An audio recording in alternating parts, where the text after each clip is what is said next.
8h33, merci de votre fidélité. Tout de suite, l'invité au micro de Laurence Kahn, c'est Michel Zerbib.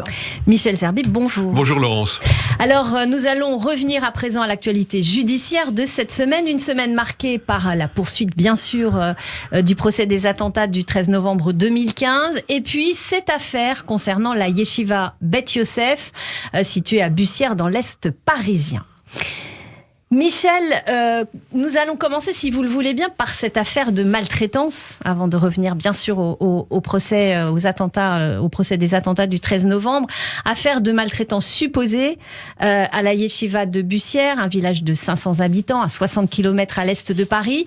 Et cette semaine a été marquée par 7 mises en examen pour privation de soins, je cite, violence aggravée et abus de faiblesse. Ces 7 personnes mises en examen sont tous membres de l'encadrement et de l'équipe enseignante de la yeshiva.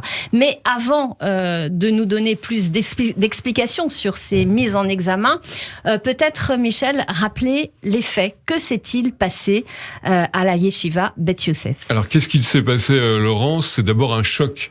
On peut dire avec une intervention des gendarmes très spectaculaire, 140 gendarmes, un hélicoptère, un camion aussi de police qui sont venus donc interpeller, rentrer de façon forte et impressionnante dans les locaux de cette yeshiva, en effet, qui n'était pas dans un état formidable, un peu délabré. Ils ont non seulement arrêté les 16 dirigeants qui en grande partie sont des rabbins et des enseignants, et ils ont également mis à l'écart les 60 enfants, en majorité d'ailleurs venant d'Israël, quelques-uns des États-Unis, les ont placés à l'ancienne DAS, la ZE, aujourd'hui, et puis à l'OSE. Alors c'est vrai que ça a choqué énormément, puisque on s'est dit comment se fait-il qu'une telle opération aussi spectaculaire, aussi importante puisse se faire, alors que personne n'aurait été alerté, informé auparavant. Mais il semble bien, Laurence, que en vérité, un certain nombre de responsables, notamment communautaires, mais pas seulement, que ce soit en France, aux États-Unis ou en Israël, aient été au courant très en amont des choses. Dès le mois de mars 2021, où un signalement avait été fait sur ce que vous dites, c'est-à-dire des violences volontaires sur personnes vulnérables, abus de vulnérabilité, et puis conditions d'hébergement contraires à la dignité. C'est des accusations extrêmement graves et importantes. Alors c'est vrai, quand il y a eu ces 96 heures de garde à vue pour ces 16 personnes, on s'est dit qu'il y avait donc quelque chose d'important. Pour autant, il n'y a eu, si j'ose dire, que 7 mises en examen et qui sont restés libres sous contrôle judiciaire. Et ce qui est important de dire dans cette affaire, c'est qu'il a été retiré très tôt la mention d'appartenance ou de caractérisation d'une secte criminelle, puisque c'était aussi l'un des objectifs que s'était fixé la police, c'est peut-être de démanteler une secte juive. Autant d'éléments, évidemment, qui rendent ce dossier extrêmement sulfureux, important. Mais pour autant, eh bien, il y a d'autres informations. Oui, alors justement, on va y venir. Quelles sont donc ces informations que vous détenez, puisque vous enquêtez pour Radio J à propos de cette affaire de la yeshiva de Beth Yosef. Alors en grande partie, on sait que... Est-ce que ces accusations sont avérées ? Est-ce qu'il y a à l'heure où nous parlons des preuves, ou en tout cas des éléments qui tendraient vraiment à tester toutes ces accusations de maltraitance. Ce qui a entraîné l'opération quasi militaire dans la yeshiva justement de Bussière, toutes ces opérations sont liées au témoignage d'un certain nombre d'enfants, d'adolescents sur place depuis plusieurs mois. Mais précisément, il y a eu les auditions des enfants qui ont été donc retranchés de la yeshiva, qui ont été entendus par les gendarmes, par la police.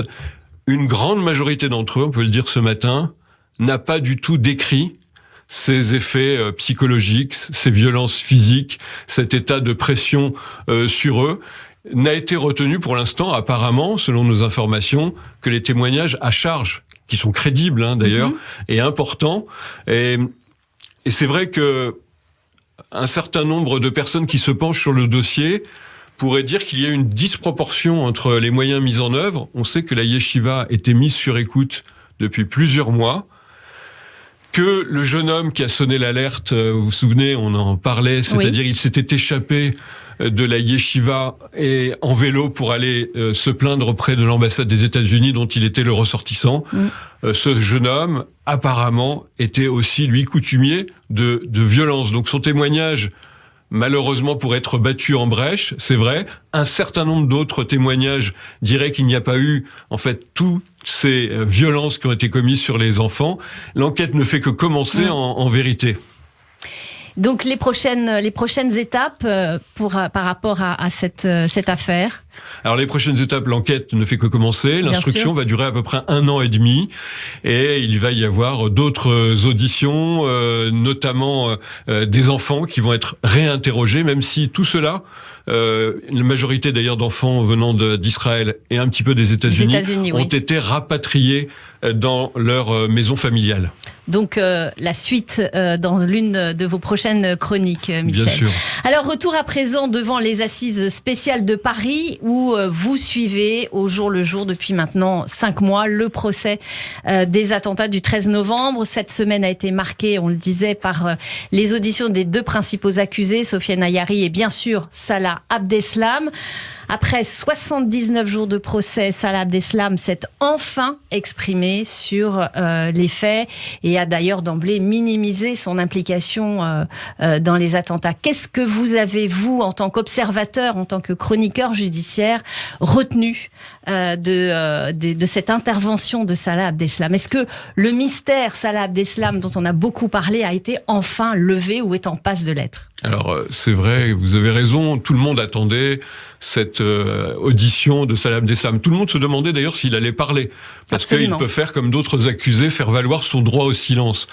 Il a parlé, il avait commencé d'ailleurs à parler au début du procès au mois de septembre, en faisant une déclaration spontanée, en disant « Ces terroristes, ce sont mes frères, j'adhère toujours aux thèses de l'État islamique ». En vérité, c'est ce qu'il a redit, mais il s'est situé dans une autre position en disant que, certes, il adhère aux thèses de l'État islamique pour des raisons idéologiques et religieuses, la loi, la charia doit s'imposer sur tout, et l'islam est la vérité absolue, mais en même temps, il a affirmé qu'il n'a jamais tué personne. C'est quand même un argument simple quand on est accusé de crimes d'assassinat et d'association de malfaiteurs terroristes et qu'on encourt au minimum 20 ans de prison et sinon la perpétuité, de dire cela.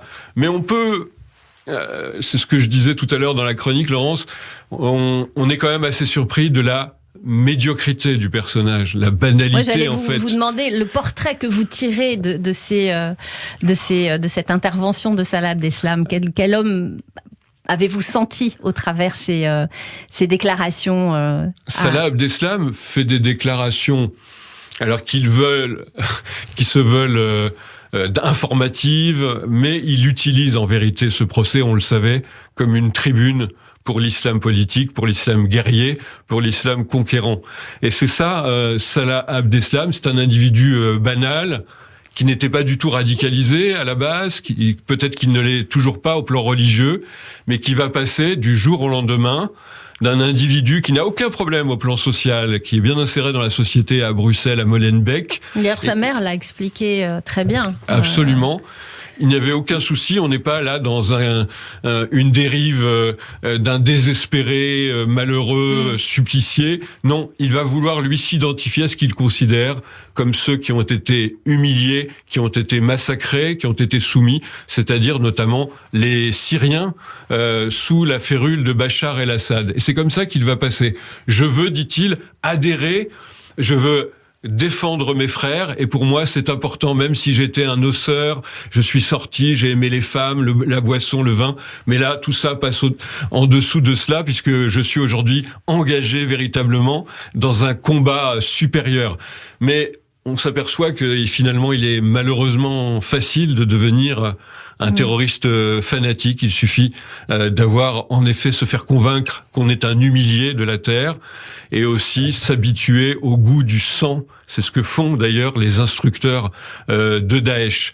Voilà comment on pouvait observer ce personnage. Il y avait eu la veille l'audition d'un autre personnage proche de lui, c'est Ayari.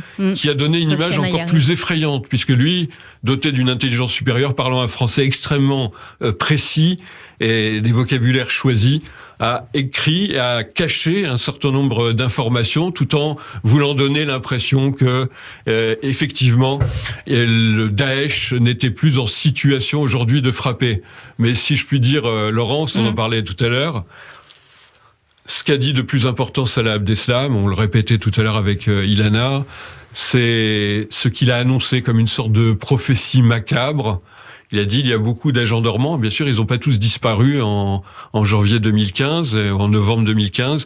Beaucoup d'agents dormants de l'État islamique qui un jour, dit-il, vont se réveiller car eux aussi se sentent humiliés et oppressés. Eh bien, c'est sur cette terrible prophétie que se termine notre entretien. Michel Zerbib, merci. On vous retrouve dès lundi pour la suite des audiences de ce procès sur les attentats du 13 novembre. Merci beaucoup Laurence Kahn et merci beaucoup Michel. En effet, Michel, on vous retrouve tous les matins à 8h15 sur Radio J. Une chronique à retrouver en podcast sur notre site internet radioj.fr et en vidéo sur notre page YouTube.